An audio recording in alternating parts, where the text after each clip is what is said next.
नमस्कार, आप देख रहे हैं श्री नारद मीडिया। सीएम नीतीश कुमार ने रघुनाथपुर में जनसभा को संबोधित करते हुए विक्रम कुंवर के पक्ष में दिया बड़ा बयान। रघुनाथपुर से प्रकाश चंद द्विवेदी के साथ प्रसेनजीत चौरसिया की रिपोर्ट। ऐसी परिस्थिति में भी यहाँ आपके बीच में आने का मुझको मौका मिला।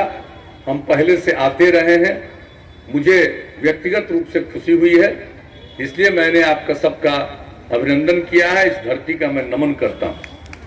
और आज विक्रम कुंवर जी यहाँ पर मौजूद हैं। उन्होंने नॉमिनेशन किया, वापस ले लिया। अब विक्रम कुंवर जी से हमारा बड़ा पुराना संबंध है।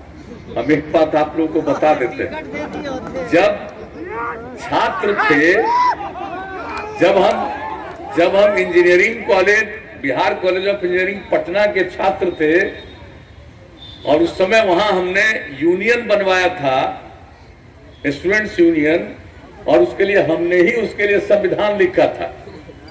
तो यही उसको देखने के लिए, हमसे मिलने के लिए सबसे पहले आए। कब? 1972 की बात मैं आपको बता रहा हूं। तो हमारा रिश्ता सोच लीजिए 48 साल पुराना है। इसलिए आज फिर हम सब के साथ हैं। मुझे व्यक्तिगत रूप से खुशी हुई है और मैं इनका विशेष तौर पर अभिनंदन करता हूं। और उन्होंने बहुत सारी बातों की चर्चा कर दी। आप तो जानते हैं, हम लोगों की जो सांसद है वह भी लोकप्रिय है, पहले विधायक रही, काम ही करती रही है। आज सांसद के रूप में भी इलाके के विकास के लिए जो भी संभव है। और आप जानते हैं कि इनकी दिलचस्पी काम में ही रहती है। तो सब लोगों ने अपनी बात कही। हमारे कार्यकारी अध्यक्ष अशोक चौधरी जी ने भी अपनी बात रखी, हमारे लोकप्रिय उम्मीदवार ने भी अपनी बात रखी। मैं तो सिर्फ आपके बीच में यही कहने आया हूं कि जब से हम लोगों को काम करने का मौका मिला है, हमने पूरे समाज की सेवा की है।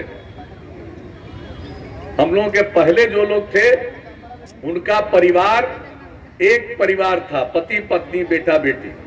और हम लोगों को जब से काम करने का मौका मिला, हम लोगों के लिए पूरा बिहार एक परिवार है और उनकी सेवा करना ही हमारा धर्म। और प्रारंभ से देख लीजिए क्या बुरा हाल था, कानून का राज नहीं था, जंगल राज था। शाम होने के बाद कौन घर से बाहर निकलता था, कहीं आने जाने की कोई सुविधा नहीं थी, न कानून का राज, न विकास, कुछ भी नहीं। और जब हम लोगों को काम करने का मौका मिला, एनडीए को हम लोगों ने क्या कहा प्रारंभ से ही, न्याय के साथ विकास के मार्ग पर चलेंगे। पहले भी हम आपके बीच इस बात की चर्चा कर चुके हैं। और न्याय के साथ विकास का मतलब है हर इलाके का विकास और समाज के हर तबके का उत्थान। और जो किनारे रह गए उनको मुख्य धारा से जोड़ने के लिए विशेष पहल।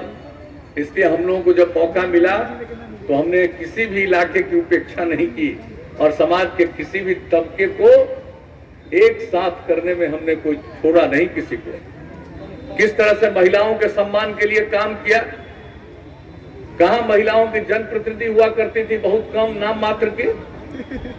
हमने 50% का आरक्षण किया पंचायती राज संस्थाओं में, नगर निकायों में, और 3 बार चुनाव हो चुका। अब कितनी बड़ी संख्या में महिलाएं जनप्रतिनिधि। पहले लड़कियां पढ़ कम पाती थी, अब लड़का लड़की बराबर। 9वीं क्लास में, मैट्रिक की पढ़ाई में हमने सर्वे कराया था, तो उस समय इतने बड़े राज्य में, इतनी बड़ी आबादी के राज्य में 9वीं क्लास में 1,70,000 से भी कम लड़कियां थी। और अब लड़के और लड़कियों की संख्या बराबर। इस बार जो मैट्रिक की परीक्षा हुई, इस परीक्षा में परीक्षार्थी में लड़की की संख्या लड़कों से भी थोड़ा ज्यादा। अब सोचिए हम लोग क्या काम